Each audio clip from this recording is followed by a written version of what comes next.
Buenas noches, hermanos. Vamos a leer unos versículos, la introducción que el apóstol Pedro le hace a su primera carta, que escribe a los que él mismo dice que están expatriados, que son de la dispersión en el Ponto, Galacia, Capadocia, Asia y Bitinia.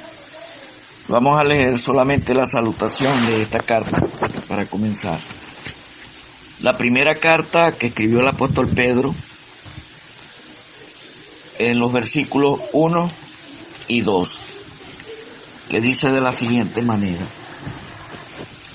Pablo, apóstol de Jesucristo, a los expatriados de la dispersión en el Ponto, Galacia, Capadocia, Asia y Bitinia, elegidos según la presciencia de Dios Padre, santificación del Espíritu, para obedecer y ser rociados con la sangre de Jesucristo.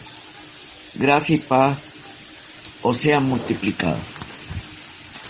Hasta aquí está bien, esperando que el Señor nos ayude y que podamos sacar algo de provecho de esta escritura en este comienzo. La mayoría de nosotros sabemos que esta carta la escribió el apóstol Pedro a creyentes que estaban pasando por muchas pruebas y por muchas dificultades, y que por el hecho de que los apóstoles, ellos tenían una orientación de parte de Dios sobre las cosas incluso que iban a suceder, él les estaba augurando de que por delante venían tiempos de mayor persecución y de mayor sufrimiento. Y los anima con esta carta a perseverar en medio de las pruebas y de las dificultades, para mostrarles que las pruebas y las dificultades por las que pasamos los creyentes no justifican el desánimo para seguir en las cosas del Señor, sino que más bien por el contrario, estas pruebas demuestran la fidelidad del creyente, su fe, su confianza en aquel que lo llamó de las tinieblas para traerlo a su luz y para utilizarlo como vaso útil para su gloria y para su honra. Y él comienza de una manera que me da la impresión que esto es lo que ha hecho que muchos enseñadores bíblicos digan que esta fue una carta escrita a judíos que se habían convertido al Señor Jesucristo.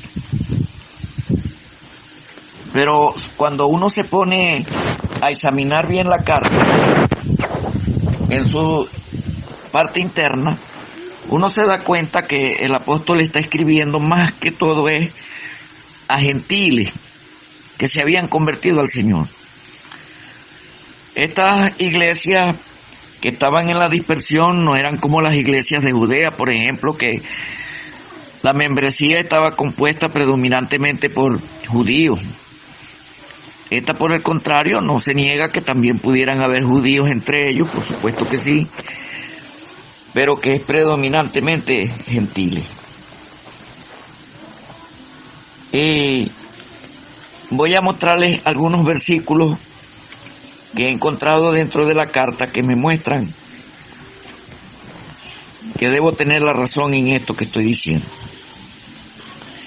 Por ejemplo, en el versículo 14 del capítulo 1 él les dice: como hijos obedientes no os conforméis a los deseos que antes tenía, estando en vuestra ignorancia. Entonces aquí la descripción que hace de aquellos que están recibiendo su carta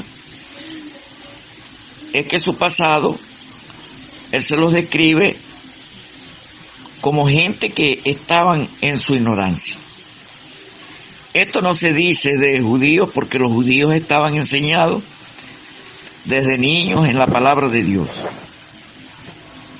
Entonces, en el versículo 18, él les dice: sabiendo que fuiste rescatado de vuestra vana manera de vivir, la cual recibiste de vuestros padres, no con cosas corruptibles como oro o plata, sino con la sangre preciosa de Cristo, como de un cordero sin mancha y sin contaminación. Entonces aquí les dice que ellos habían sido liberados de la manera de vivir insustancial que habían heredado de sus padres. Esto, para mi parecer, tampoco se dice de judíos, sino de gentiles, porque los judíos, ellos heredaron de sus padres la enseñanza de la palabra de Dios. Pero en el capítulo 2 y en el versículo 10 él les dice: vosotros que en otro tiempo no erais pueblo, pero que ahora sois pueblo de Dios, que en otro tiempo no habíais alcanzado misericordia, pero ahora habéis alcanzado misericordia. Entonces él está diciendo que de aquel periodo en que ellos se encontraban cuando les llegó el Evangelio y les fue predicado y ellos lo recibieron, que ellos no eran pueblo de Dios, pero que ahora, por la misericordia de Dios, habían sido alcanzados y ahora sí eran pueblo de Dios. Esto no se dice de judíos, los judíos siempre han sido mencionados como pueblo de Dios. Pero después a las esposas les dice en el versículo 6 del capítulo 3: como Sara obedecía a Abraham, llamándole Señor, de la cual vosotras habéis venido a ser hijas, si hacéis el bien sin temer ninguna amenaza.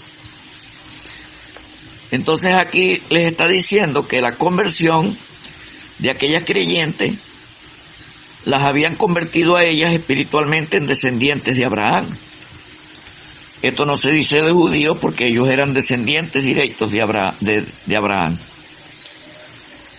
Pero creo que el versículo más contundente para mantener esta postura a la que he llegado con respecto a esta carta está en el versículo 3 del capítulo 4, cuando él le dice: baste ya el tiempo pasado para haber hecho lo que agrada a los gentiles, andando en lascivias, concupiscencia, embriagueces, orgías, disipación y abominables idolatrías. Entonces aquí se ve claramente que estos creyentes a quienes les está escribiendo, antes ellos seguían prácticas paganas de las que habían sido liberados por el mensaje del Evangelio, que habían creído. Esto no se dice de gentiles. Pero ¿a dónde queremos llegar con todo esto? Porque el apóstol Pedro era un apóstol que estaba muy aferrado al legalismo judío, a la ley, a las ordenanzas, todas esas cosas. Y nosotros sabemos cuánto tuvo Dios que impresionarlo a él, como por ejemplo aquel lienzo en Hechos de los Apóstoles capítulo 10, donde Dios le mostró toda clase de animales limpios e inmundos. Y cuando él llegó a casa de Cornelio, él ya había comprendido el objetivo de la visión. Él le dice: ustedes saben cuán abominable es para un judío entrar en casa de un gentil, pero a mí Dios me ha mostrado que a ningún hombre llame común o inmundo.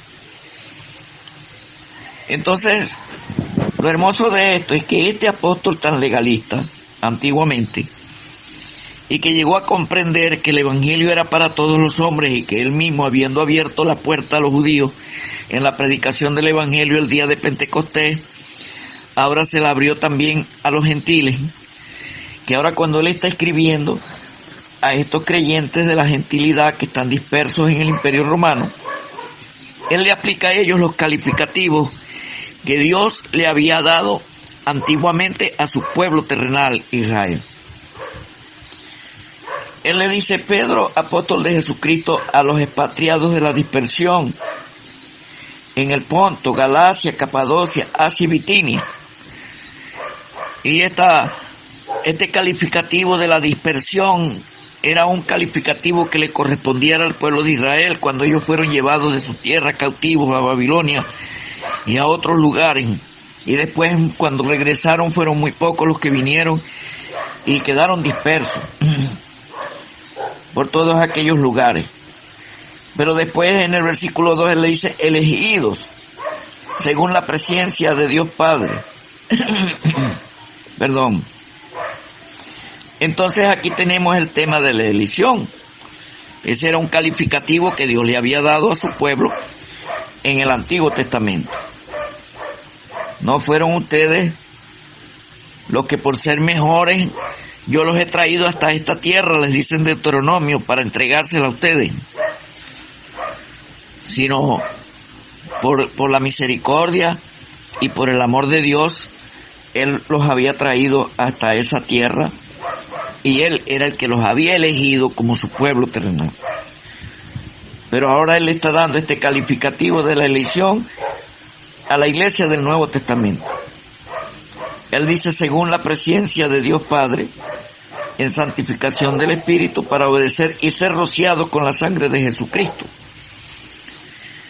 Entonces aquí está otra vez una expresión que tenía que ver con los rituales de la nación de Israel, el rociamiento de la sangre en el Antiguo Testamento. Y digo, hermanos, que aunque la primera mención que él hace del Antiguo Testamento la encontramos en el capítulo 1, es en el versículo 15, cuando él dice, sino como aquel que os llamó es santo, sed también vosotros santos en toda vuestra manera de vivir. Porque escrito está, sed santos porque yo soy santo. Una cita que la encontramos más de una vez en el libro de Levítico, en donde Dios le exigió a aquel pueblo la santidad por cuanto Dios es santo. Pero que a pesar de que él va a citar en forma directa, por primera vez cita esta escritura del Antiguo Testamento, sin embargo, pienso que él tenía en mente la palabra de Dios del Antiguo Testamento cuando está comenzando en esta misma salutación.